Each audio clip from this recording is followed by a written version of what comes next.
사기의 요건부터 정리를 좀 해볼까요? 106페이지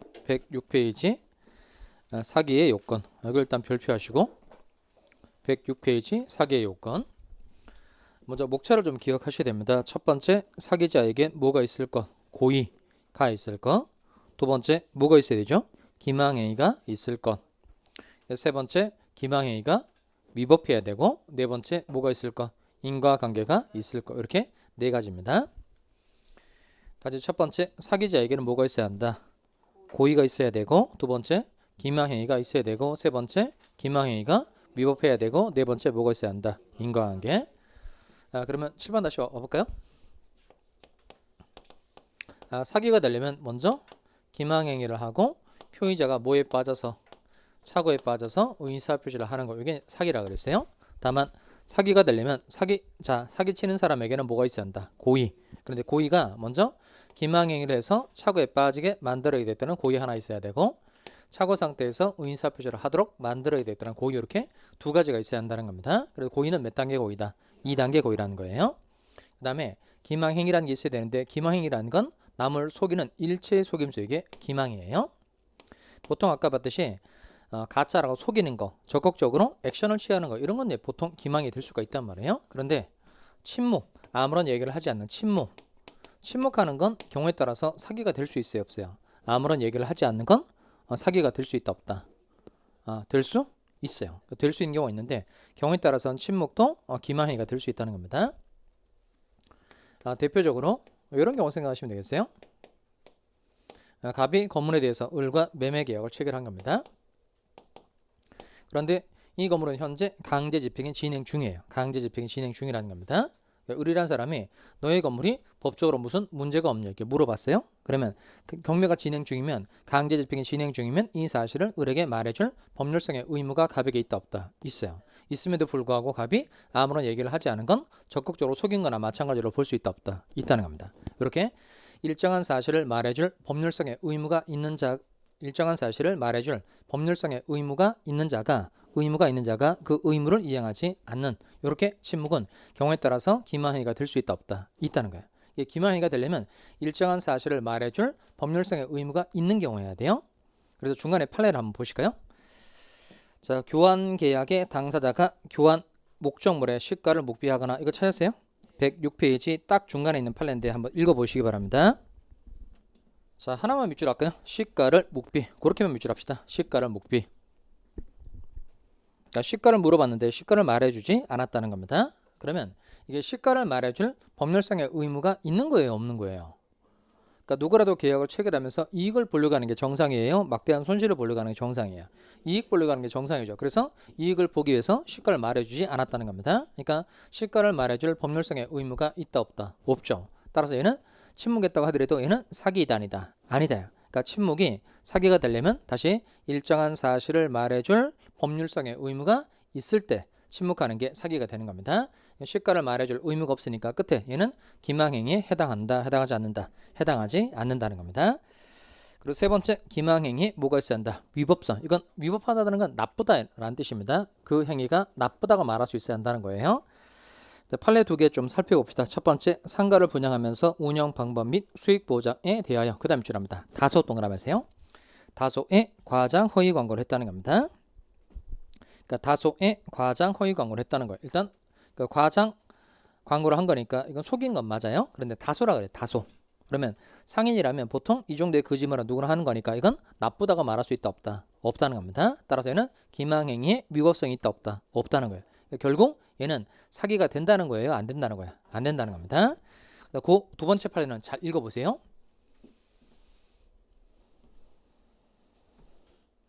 요게 밑줄에 두시기 바랍니다. 대형 백화점의 변칙 세일 행위 밑줄 하시고, 대형 백화점의 변칙 세일 행위. 그렇게만 출제되는 경우도 많아요.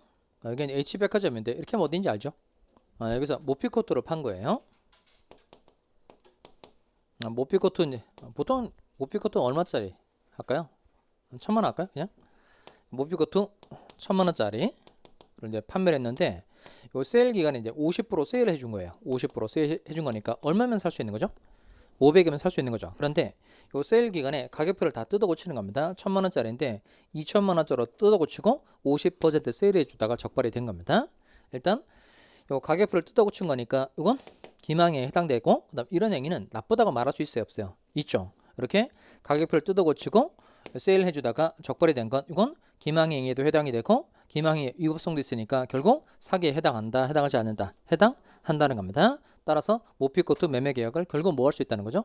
취소할 수 있다는, 취소. 그 다음에 맨 끝에 가서 뭐가 있어야 한다? 인과관계. 요 인과관계도 2단계인데요. 먼저 기망행위 때문에 착오에 빠져야 돼요. 또 착오 상태에서 의사표시를 해줘야 된다는 겁니다. 아까 고의도 몇 단계였죠? 2단계. 인과관계도 2단계. 각각 고의도 2단계, 인과관계도 2단계. 여기 사기의 요건입니다. 오른쪽에 강박의 요건도 별표. 오른쪽 페이지에 와서 강박의 요건도 별표. 여기도 사기의 요건하고 구조가 똑같아요. 첫 번째, 강박자에게 뭐가 있어야 한다? 고의가 있어야 한다는 겁니다. 두 번째, 뭐가 있어야 되죠?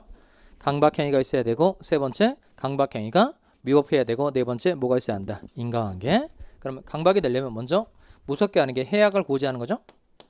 해악을 고지해서 피의자가 공포 상태에 빠져서 공포심이 유발된 상태, 공포 상태에 빠져서 의사표시를 하는 거, 이게 강박입니다. 여기도 마찬가지로 요 강박자의 고의는 몇 단계 고의죠?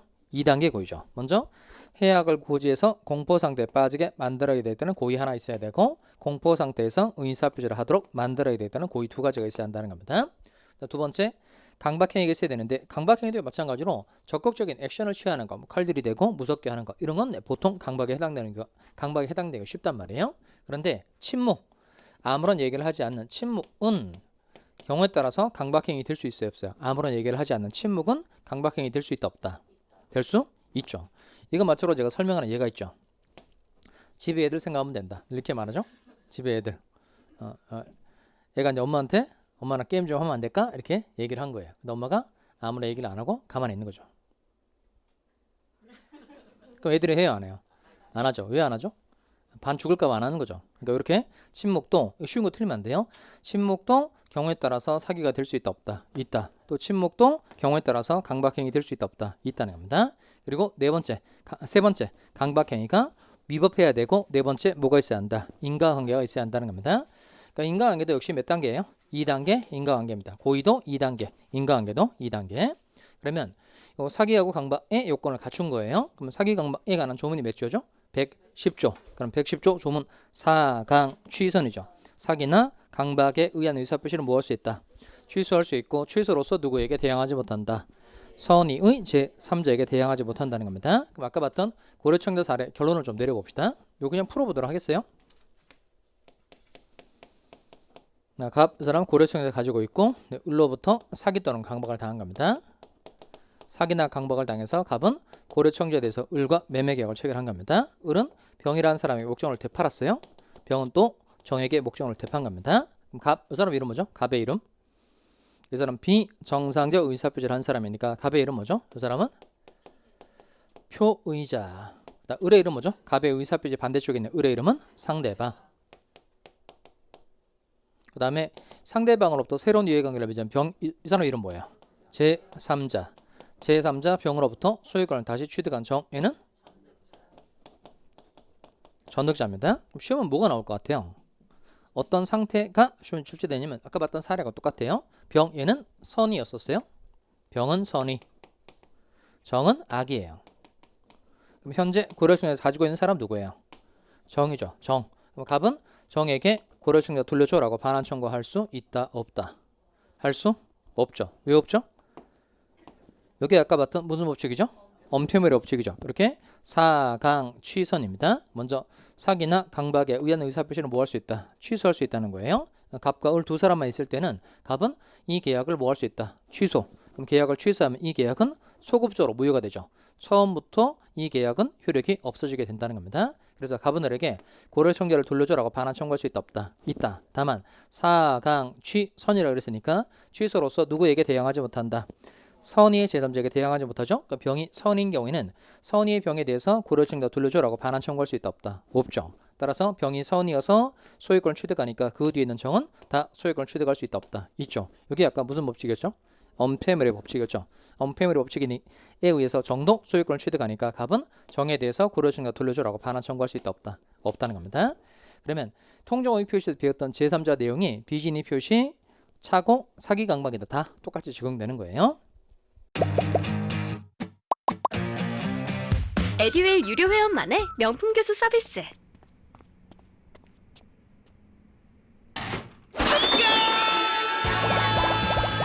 합격이 쉬워지는 명품 교수님 혜택. 오직 에듀윌 유료 회원에게만. 에듀윌.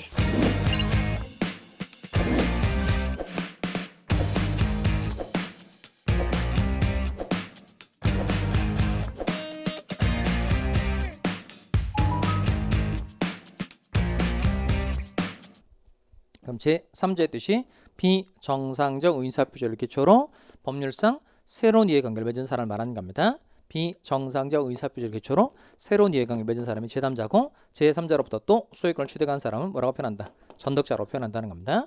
정의 무에게 대표하면 무는 이름 뭘까요? 무. 전득자로부터 새로운 이해관계를 맺은 사람은 전전득자. 무가 A한테 팔았어요. 얘는 전전전득자. Z까지 갔어요. 그러면 전전전전 이렇게 되죠. 그러니까 전득자 다음에는 다 전득자입니다. 얘도 전득자, 얘도 전득자, 얘도 전득자가 되는 거예요. 자, 그럼 정리를 해보면, 자, 그럼 비진의 표시는 몇 조죠? 107조. 조문 어떻게 되어 있어요? BURR 무선. 그다음 통정의 표시는 108조고, 108조 조문은 통정무선. 차고는 109조. 109조 조문은 내중착 중무선. 사기강박은 110조. 110조 조문은 사강취선. 그러면 107조, 108조, 109조, 110조에 공통적으로 다 들어가 있는 내용은 뭐죠? 다 누구에게 대항하지 못한다. 선의의 제3자에게 대항하지 못한다는 겁니다. 그리고 이제 대리 내용을 보도록 하겠어요. 118페이지 올까요? 118페이지로 옵니다. 118페이지에 가서 대리에 관한 사례가 밑에 나오죠. 118페이지 건물을 매도하려는 갑이 친구의 을에게 건물 매도를 부탁하고 5줄 나와 있는데 차근차근 읽어보세요. 차근차근 읽어보세요.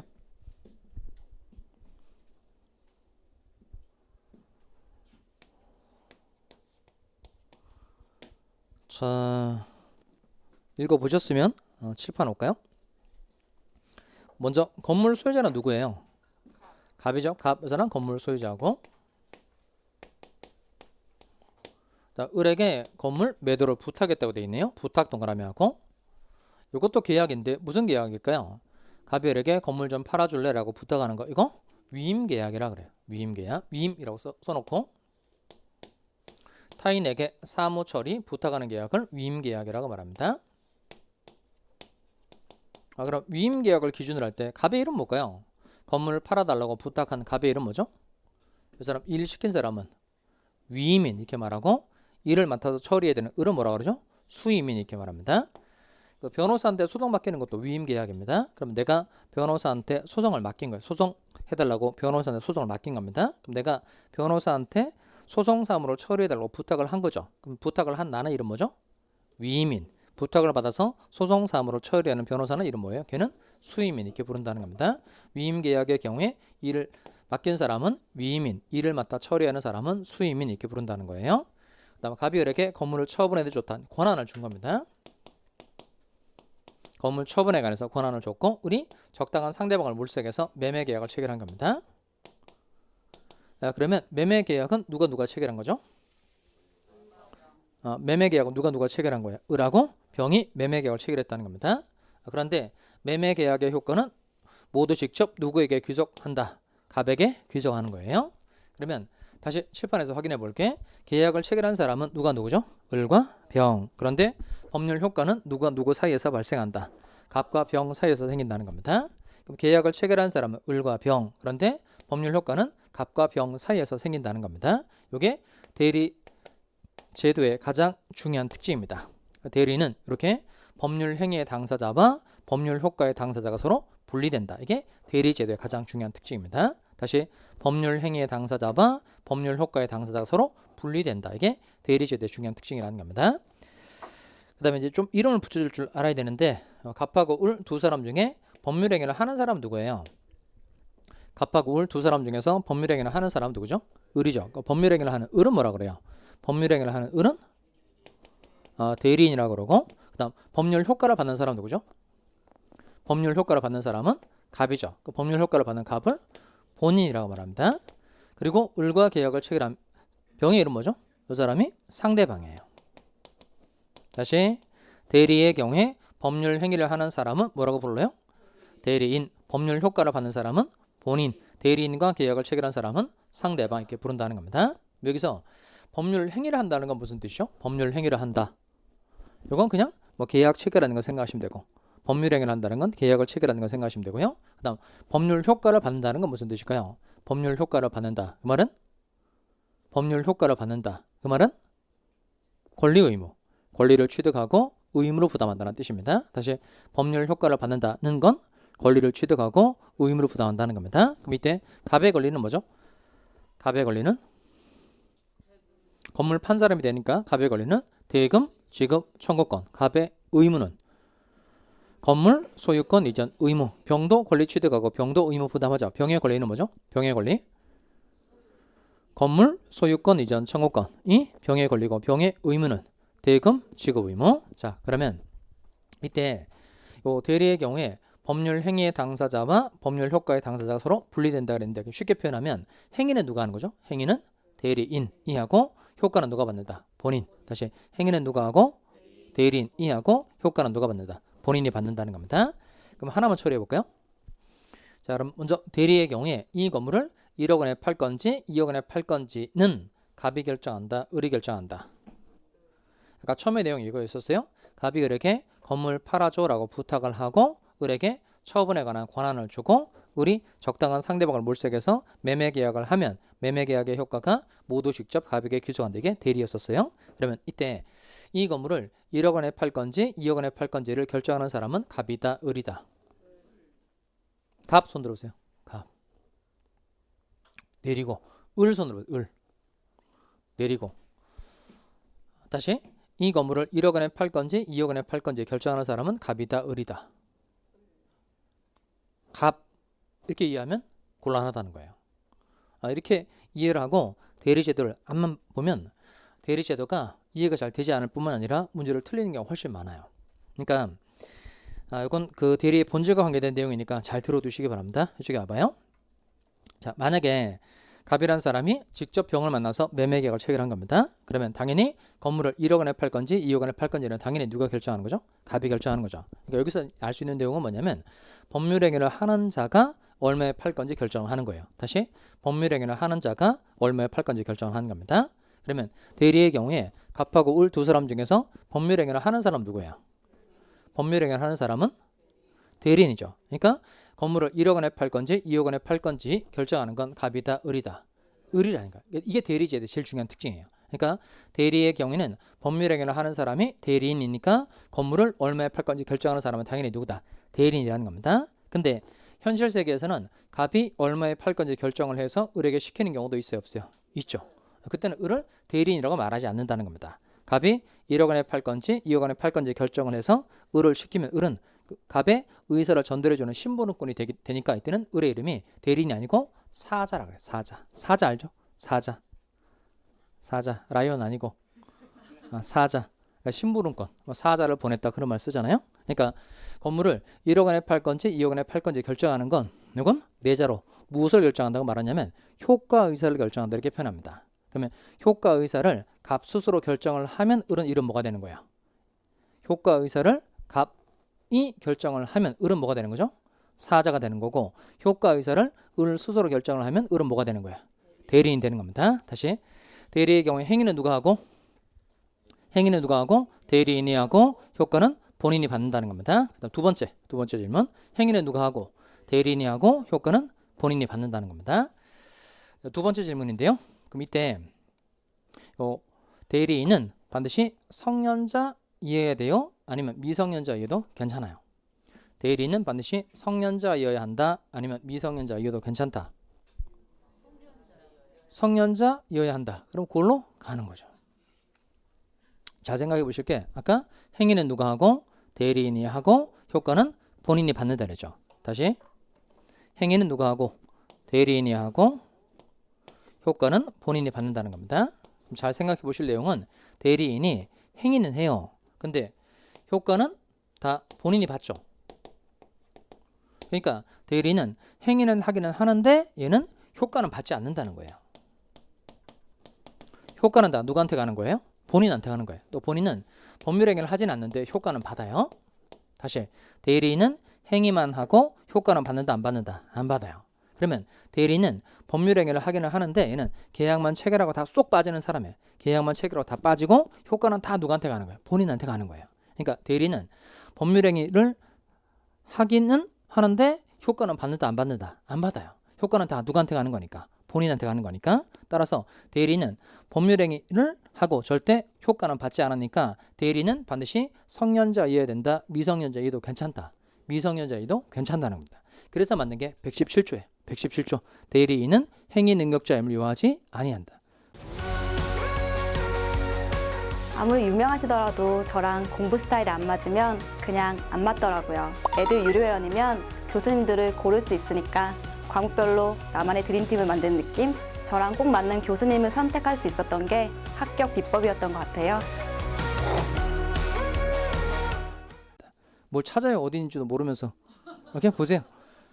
자, 그래서 만든 게 대리인은 법률행위만 하고 법률 효과를 절대 받지 않으니까 대리인은 반드시 성년자일 필요가 없고 어떤 사람이어도 괜찮다. 미성년자여도 괜찮다는 겁니다. 그래서 대리인은 행위 능력자임을 요한다. 요하지 아니한다. 요하지 아니한다는 겁니다.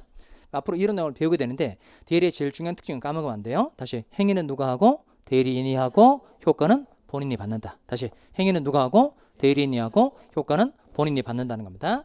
그리고 능동대리, 수동대리 할 수 있어야 돼요. 자, 그럼 우리 병이라는 사람에게 건물을 1억 원에 팔겠다라고 말한 겁니다. 이게 청약의 의사표시죠. 누가 누구에게 의사표시를 한 거예요? 대리인이 상대방에게 의사표시를 한 거죠. 이건 적극적으로 능동적으로 의사를 표시한다. 그래서 능동대리라고 말합니다. 그다음 병이라는 사람이 좋다 1억 원에 사겠다라고 승낙의 의사표시를 한 거예요. 그럼 병의 의사표시를 을이 받는 거죠. 이건 수동대리라 그래요. 다시 대리인이 상대방에게 의사표시를 하는 건 무슨 대리? 능동대리. 상대방의 의사표시를 대리인이 받는 건 무슨 대리? 수동대리. 그 다음에 을은 대리인이니까 병과 계약을 체결할 때 자기가 대리인이라는 걸 병이라는 사람에게 밝혀줄 필요가 있어요 없어요? 있죠. 이걸 본인의 이름으로 법률행위를 한다 이렇게 말합니다. 그러니까 대리인은 상대방과 계약을 체결할 때 본인의 이름으로 법률행위 해줘야 되는데 이때 말하는 본인 누굴 말하는 거죠? 갑을 말하는 거예요? 을을 말하는 거야? 갑을 말하는 겁니다. 이게 그 다른 것들은 해석을 하면 뜻풀이를 하면 좀 도움을 받는 경우가 많은데 얘는 절대 뜻풀이를 하지 마시기 바랍니다. 그러니까 본인의 이름으로, 그러니까 을이 병과 계약을 체결할 때 갑의 이름으로 하라는 거예요. 그럼 갑의 이름을 뜻풀이를 해가지고 갑의 이름을 쓰라 이렇게 이해하시면 안 된다는 겁니다. 이건 현명하는 걸 얘기하는 거예요. 현명. 현명한다는 건 누가 누구에게 뭘 밝히는 거죠? 대리인이 상대방한테 자기가 대리인이라는 걸 밝히는 걸 현명한다고 말합니다. 다시 7번 보고 한번 해보세요. 현명한다는 건 누가 누구에게 뭘 밝히는 거죠? 대리인이 상대방에게 그 다음에 그걸 그 국어적으로 표현할 때 좀 주의해야 될 부분이 있어요. 그러니까 을이 어떤 행위의 주체가 될 때 본인이란 말을 여기는 사용하시면 안 돼요. 왜냐하면 본인은 아까 봤듯이 법률 효과를 받는 누구를 말하는 거예요? 갑을 말하는 거니까 을이 어떤 행위가 주체가 될 때는 본인이라는 표현을 사용하시면 안 되고 자기 또는 자신 이런 표현을 사용하시면 됩니다. 따라서 현명한다는 건 누가 누구에게? 대리인이 상대방에게 자신이 본인의 대리인임을 밝히는 걸 현명한다 이렇게 말합니다. 다시 현명은 해볼까요? 누가 누구한테 뭘 밝히는 거죠? 천천히 대리인이 상대방에게 자신이 본인의 대리인임을 밝히는 걸 현명한다 이렇게 말한다는 겁니다. 자, 그럼 현명을 하면 법률행위의 효과는 모두 직접 누구에게 귀속하죠? 본인에게 귀속한다는 겁니다. 자, 이게 대리의 뜻이에요. 대리의 뜻. 자, 7번 잘 따라올까요? 누가 대리인이 누구의 이름으로? 본인의 이름으로 요 능동대리하고 수동대리를 잘 풀면 돼요. 능동대리는 법률행위를 하는 것 이렇게 말하면 되고 수동대리는 의사표시를 수령하는 것 이렇게 표현하시면 됩니다. 읽어보겠어요? 시작. 대리인이 본인의 이름으로 법률행위를 하거나 의사 표시를 수령함으로써 법률 효과가 모두 직접 본인에게 귀속하는 제도 이렇게 말하시면 됩니다. 의 읽어볼까요? 그 사례 바로 위로 올라옵시다. 대리란 찾았죠? 같이 읽어봅시다. 대리란 세 줄 읽어보겠어요. 시작. 자, 거기다 바로 보충을 좀 해볼까요? 대리인이 본인의 이름으로 몇 줄 하시고 그럼 뭘 쓰면 될까요? 두자 현명 쓰면 되죠. 본인의 이름으로에다가 현명. 그리고 법률행위를 하거나 이렇게 되어 있네요. 법률행위를 하거나 그럼 뭘 쓰면 되죠? 법률행위를 하거나 에다가 능동대리. 그리고 의인사 표시를 수령 그렇게 몇 줄 하시고 의인사 표시를 수령에다가 뭘 쓰면 되죠? 수동대리. 그렇게 하고 다시 읽어보겠습니다. 대리인은 뜻이 뭐죠? 누가? 대리인이 본인의 이름으로 법률행위를 하거나 의인사 표시를 수령함으로써 법률 효과가 모두 직접 누구에게? 본인에게 귀속하는 제도가 대리라는 겁니다. 다시 7번 올까요? 행위는 누가 하고? 대리인이 하고 효과는 본인이 받는다. 이게 대리의 중요한 특징이라는 겁니다. 그럼 먼저 매매계약 같은 건 대리가 돼야 안 돼요? 매매계약은 대리가 되죠. 그러니까 을이 계약을 대신 체결하고 갑이 효과를 받을 수 있다 없다? 있죠. 그러니까 매매계약은 대리가 된다 안 된다? 된다는 겁니다. 근데 혼인 대리 돼야 안 돼요? 혼인 대리 안 되겠죠? 결혼식 내가 하고 신혼여행도 내가 하고 돌아와서 효과는 네가 받고 이런 거 안 될 거 아니겠어요? 그러니까 요 대리는 또 다 되는 것처럼 보여도 이런 행위에 대해서는 대리가 된다는 겁니다. 쓰지 마세요. 똑바로 읽어봅시다. 어디에 대해서만 대리가 된다? 재산상의 법률행위에 관해서만 대리가 된다는 겁니다. 읽어볼까요? 어디에 대해서만? 재산상의 법률행위에 관해서만 대리가 된다는 겁니다. 한 장 넘어가서 대리의 인정범위라고 되어 있는데요. 대리의 인정범위 거기다가 암기 네모 3번 120페이지 네모 3번 암기 대리가 인정되는 범위 암기라고 쓰고 그 점 1번에 양거로 1번 첫 번째 문장 하나 밑줄합니다. 그것만 잘 밑줄하시면 돼요. 대리는 어디에 대해서만 인정된다? 재산상의 법률행위에 대해서만 인정이 된다. 그것만 잘 외우면 나머지 것들은 다 풀어낼 수 있어요. 그러면 요 매매계약과 같은 재산상의 법률행위에 관해서만 대리가 된다는 겁니다.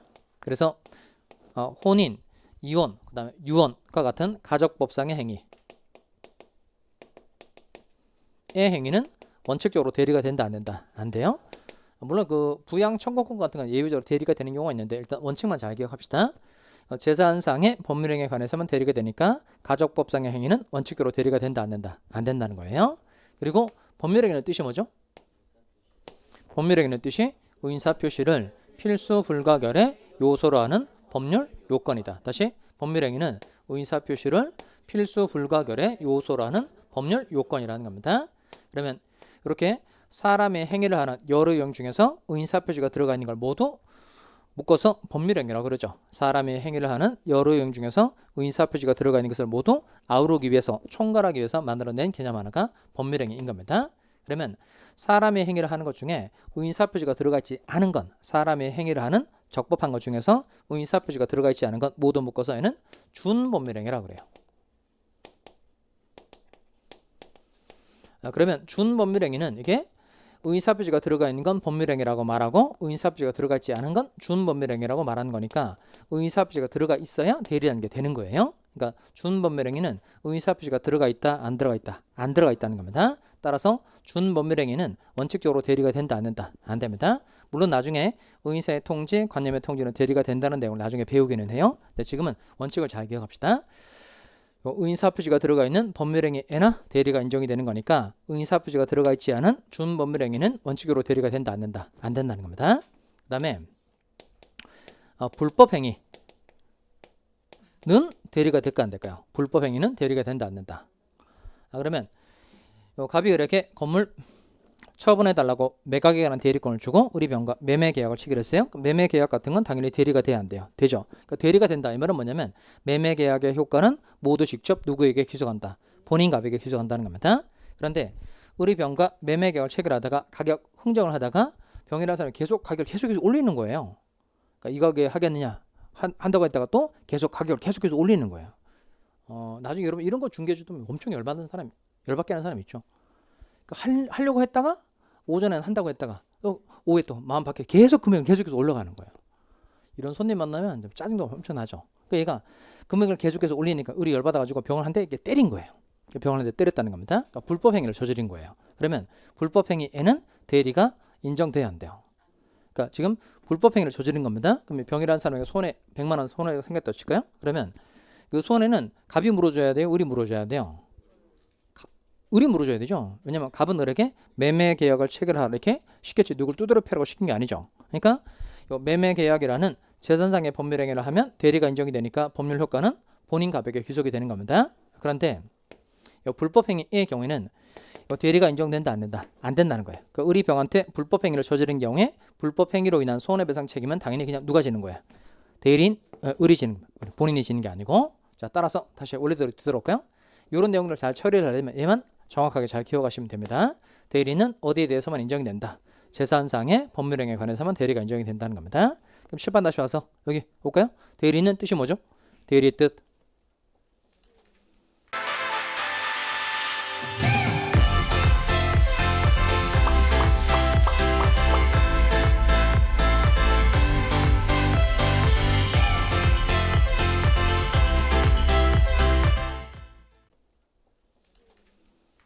이렇게 피를 토하면서 설명하고 있는데 다시 해봐요.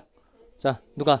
대리인이 본인의 이름으로 법률행위를 하거나 의사표시를 수령함으로써 법률 효과가 모두 직접 본인에게 귀속하는 제도가 대리입니다. 대리의 종류 한번 해볼까요? 오른쪽에 121페이지 첫 번째 임의대리와 법정대리라고 되어 있는 거 찾았어요? 자, 읽어봅시다. 121페이지 임의대리와 법정대리 찾았죠? 자, 먼저 임의대리란 읽어봅시다. 시작.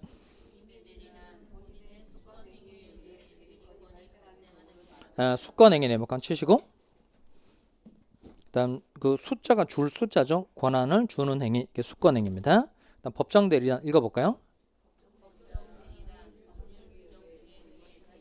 자, 거기는 법률규정 등 네모칸 칩시다. 법률규정 등.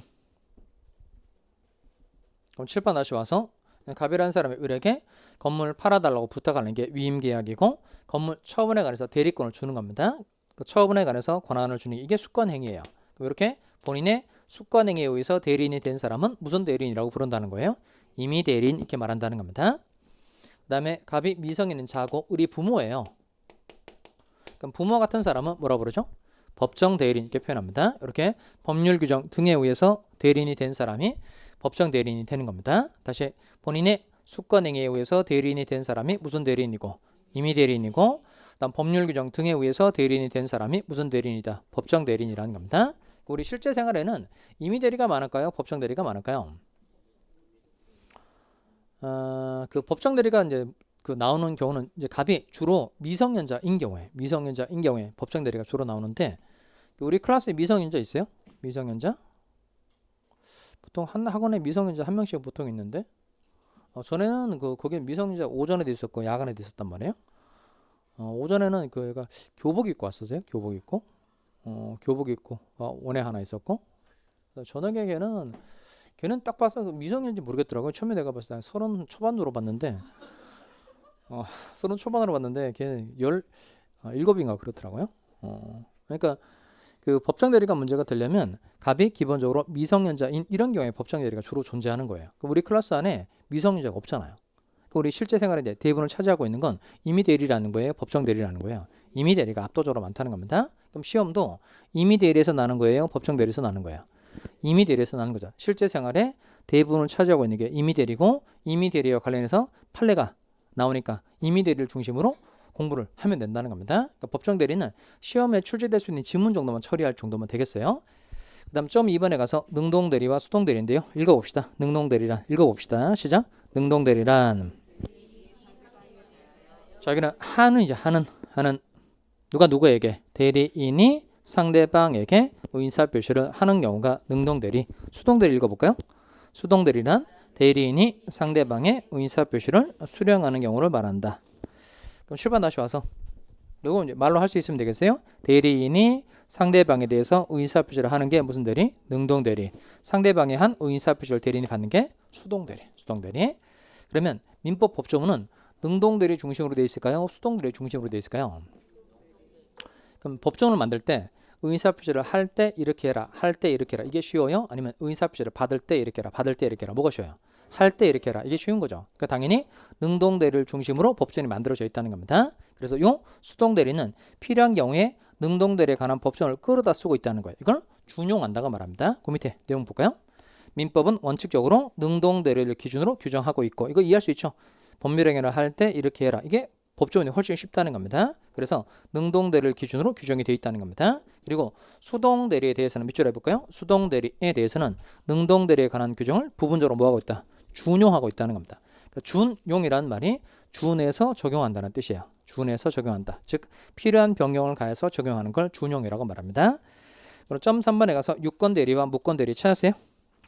점 3번 유권대리와 무권대리 찾았죠? 이거는 밑줄 하지 말고 읽어보겠습니다. 시작.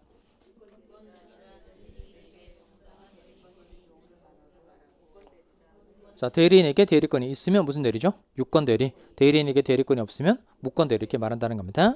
124페이지 올까요? 124페이지에 와서 대리의 삼명관계로 되어 있는 거 찾으셨어요? 요거 암기. 네모 6번 대리의 삼명관계라고 되어 있는 거 요거 암기. 자, 이 대리의 삼명관계라고 해서 세 가지 면이 있다는 겁니다. 먼저 책 보고 차근차근 보세요. 먼저 갑과 을 사이 관계 있죠? 갑과 을 사이 관계. 사람 이름을 해봅시다. 누가 누구 사이 관계를 말하는 거죠? 본인과 대리인 사이 관계를 이걸 무슨 관계라고 한다? 대리권 관계라고 한다는 겁니다. 그 다음에 을과 병 사이 관계. 사람 이름을 해볼까요? 누가 누구 사이 관계죠? 대리인과 상대방 사이 관계는 대리 행위 관계라고 그래요. 그 다음에 갑과 병 사이 관계는 대리 효과 관계라고 한다는 겁니다. 사람 이름으로 하면 본인과 상대방 사이 관계를 대리 효과 관계라고 그래요. 자, 다시 칠판에 와서 대리권 관계는 사람 이름으로 하는 겁니다. 누구와 누구 사이 관계죠? 본인과 대리인 사이 관계가 대리권 관계. 대리 행위 관계는 대리인과 상대방 사이의 관계가 대리 행위 관계. 대리 효과는 본인과 상대방 사이의 관계를 대리 효과 관계로 한다는 겁니다. 그러면 대리권의 논점은 3개 있어요. 대리권의 논점 3개.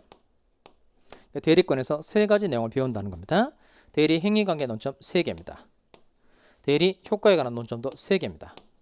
그러니까 삼명관계고 각각마다 3개 논점이 있으니까 이 3개 논점을 외우는 게 포인트예요. 먼저 대리권 관계 가볼까요? 대리권의 논점은 3개인데요. 첫 번째, 대리권의 발생. 두 번째가 범위하고 제한으로 되어 있죠. 그 앞에다가 이퀄 이렇게 하시고 거기다가 변경을 씁시다. 변경. 범위하고 제한 앞에다가 이퀄, 변경 이렇게 표시하면 되겠어요. 그 다음 소멸입니다. 이렇게 3개 공부하면 되겠어요. 소멸 다음에 남용으로 되어 있긴 한데 얘는 대리권 남용을 말하는 건데 따로 떼서 나중에 정리를 하도록 하겠습니다. 이렇게 대리권의 논점은 3개인데 3개 뭐다? 발생, 변경, 소멸. 다시 대리권의 논점 3가지가 발생, 변경, 소멸. 그다음 대리 행위 관계 논점인데요. 대리 행위 관계 논점 첫 번째 현명이죠. 아까 대리인임을 밝히는 게 이게 현명. 두 번째 대리 행위의 하자. 세 번째 대리인의 능력. 자, 이렇게 외울까요? 현명, 하자, 능력 이렇게 외우면 되겠어요. 현명, 하자, 능력. 그러니까 대리인임을 밝히는 게 현명. 대리행위에 하자가 있을 때 하자 유무를 어떻게 판단을 해야 되느냐 이겁니다. 그래서 세 번째 대리인의 능력. 이렇게 3가지가 대리 행위 관계에 관한 논점이에요. 자, 그러면 그 대리인의 능력은 바로 필기를 좀 해볼까요? 대리인의 능력에다가 먼저 대리인 아까 법률행위는 누가 한다 그랬죠? 대리인. 법률 효과는 누가 받는다? 본인. 그러면 대리인은 권리 능력 필요해요? 필요 없어요? 대리인 권리 능력 필요하다? 필요 없다? 필요? 하다. 얘는 대리인은 계약을 체결해야 되는 사람이니까 반드시 살아있어야 한다. 죽어도 된다. 살아있어야 되죠. 귀신이 계약할 수는 없죠. 그러니까 권리 능력 필요하다. 필요 없다. 필요하다는 겁니다. 대리인 의사 능력 필요하다. 필요 없다. 의사 능력 필요? 그러니까 계약을 체결해야 되는 사람이니까 제정신이어야 돼요. 마시가도 돼요. 제정신이어야 되죠. 그러니까 의사 능력 필요하다. 필요 없다. 필요하다.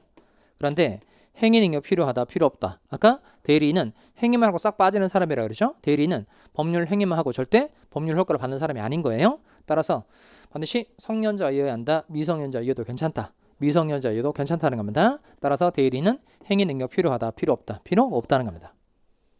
자, 그다음 법률 효과 갑시다. 대리 효과. 대리 효과에 관한 논점이 3개인데요. 여기도 첫 번째 봅시다. 첫 번째 법률 행위의 효과. 법률 행위의 효과. 이거 모두 직접 누구한테 기소하는 거죠? 본인.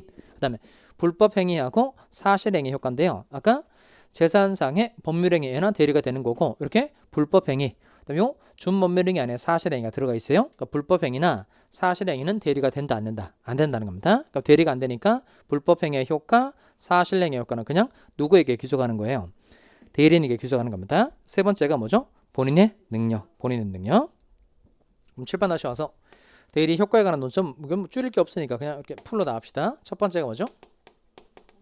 법률 행위의 효과. 두 번째 불법 사실 행위의 효과. 세 번째 본인의 능력입니다. 본인의 능력. 본인의 능력도 정리를 합시다. 본인의 능력. 자, 좀 전에 정리한 건 대리인의 능력을 정리를 한 거고요. 지금은 본인의 능력을 정리. 본인. 그럼 아까 본인은 법률 행위를 해요, 안 해요? 본인 법률 행위 안 하죠. 법률 행위를 하지 않는데 법률 효과를 받는다는 겁니다. 이때 법률 효과를 받는다는 게 무슨 뜻이죠? 법률 효과를 받는다 이 말이 뭘 취득하고 권리를 취득하고 의무를 부담한다. 이게 법률 효과를 받는다의 뜻입니다. 그러면 본인은 권리 능력 필요해요, 필요 없어요? 그러니까 법률 효과를 받으려면 살아 있어야 돼요, 죽어도 돼요? 살아 있어야 되죠. 권리 능력 필요하다, 필요 없다, 필요하다. 의사 능력 필요해요, 필요 없어요? 권리를 취득하고 의무를 부담을 하려면 그냥 살아있기만 하면 되죠. 그 식물인간 같은 사람 생각해 보신대요. 식물인간도 권리를 취득할 수 있어요, 없어요? 있죠. 대신 식물인간이니까 현실적으로 권리 행사를 하기는 어렵단 말이에요. 이때는 법정 대리인 대신 권리를 행사를 해주면 돼요. 식물인간 같은 사람은 의사 능력이 없는 사람이죠. 그러니까 본인은 그냥 살아있기만 하면 된다는 겁니다. 권리 능력은 필요하고 의사 능력 필요하다, 필요 없다, 필요 없다는 거예요. 본인 행위 능력 필요해요, 필요 없어요? 아까 미성년인 자도 부모가 대신 계약을 체결하면 미성년인 자도 효과를 받을 수 있죠. 그러니까 본인은 행위 능력자일 필요 있다, 없다? 없다는 겁니다. 그래서 대리인이 한 법률행위의 효과를 본인이 받기 위해서는 본인이 뭐만 있으면 돼요? 권리 능력만 있으면 된다는 겁니다. 그러니까 살아있기만 하면 된다는 겁니다. 다시 여기하고 헷갈리면 안 돼요.